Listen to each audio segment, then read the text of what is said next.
aku Nucha Bahri, aku istri dan juga ibu dari 2 orang anak sekaligus co-founder dari parentalk.id, digital platform parenting. Dan yuk kita dengerin bincang-bincang seru dengan Mama Seru Harus Tahu.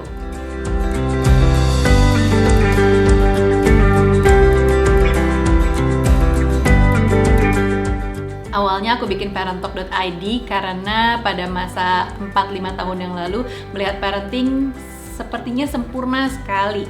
Padahal kenyataannya ketika kita sudah menjadi ibu, yang namanya jadi orang tua itu nggak sempurna. Karena kita belajar dari satu sama lain. Kita melakukan sedikit kesalahan, kita melakukan kekurangan dan lain-lain. Dan ternyata menjadi orang tua itu bukan harus sempurna, tapi kita harus menjadi yang terbaik.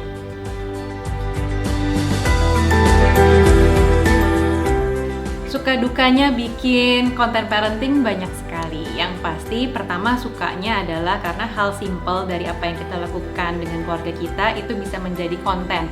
Dan seneng banget rasanya kalau konten kita itu diapresiasi oleh banyak parent lainnya dan menginspirasi yang lainnya.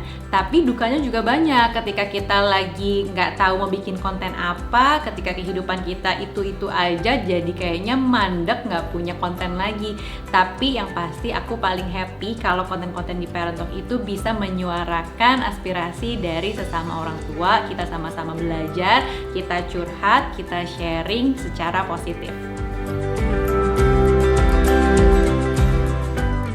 Aku setuju banget dengan statement ibu adalah sumber emosi di rumah karena ibu menjadi sumber kebahagiaan anak-anak dan pasangan. Nah, kebayang nggak kalau misalnya kita menyimpan marah, kesel, sedih, dan lain-lain berlebihan yang kena dampaknya adalah anak-anak kita. Jadi aku berusaha menjaga mood, menjaga kesehatan jiwa dan raga di rumah supaya anak-anak dan pasanganku bahkan juga semua isi rumah ini tuh bahagia.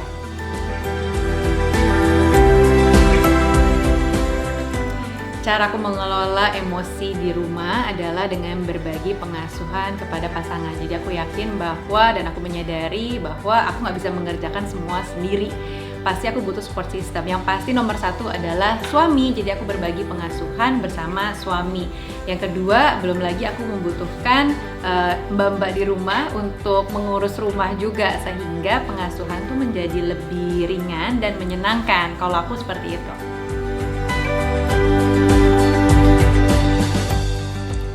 Yang aku komunikasikan dengan pasangan adalah biasanya terkait dengan kesedihanku, pekerjaanku, dan lain-lain. Tapi ada hal-hal juga yang aku share ke anak-anak gitu, seputar kebahagiaanku, kemudian rencana-rencanaku seperti apa, rencana keluarga kita kayak apa, itu yang aku bagikan. Dan dengan berbagi dan terbuka, berkomunikasi dengan pasangan dan anak-anak membuat hidupku lebih baik, aku lebih lega, jadi nggak menyimpan, nggak memendam yang namanya marah, sedih, kesel, dan lain-lain. Setidaknya mengurangi beban emosi di diri kita.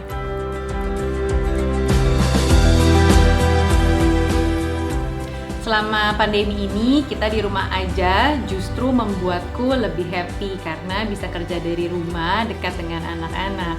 Yang pasti signifikan adalah kita jadi mengisi sudut-sudut rumah yang tadinya kosong jadi terisi dengan banyak tanaman dan hiasan-hiasan di rumah sehingga rumah tuh lebih terasa homey, lebih nyaman.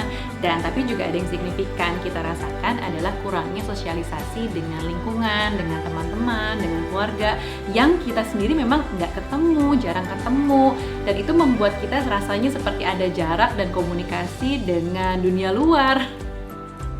Nah, ini menarik banget, gimana caranya aku bisa menjelaskan ke anak-anak. Anakku yang umur 4 tahun sudah cukup mengerti dan aware. Kita percaya bahwa children see, children do. Apa yang mereka lihat, itu yang mereka lakukan. Dimulai dari orang tuanya dulu, kita mencontohkan ke anak-anak.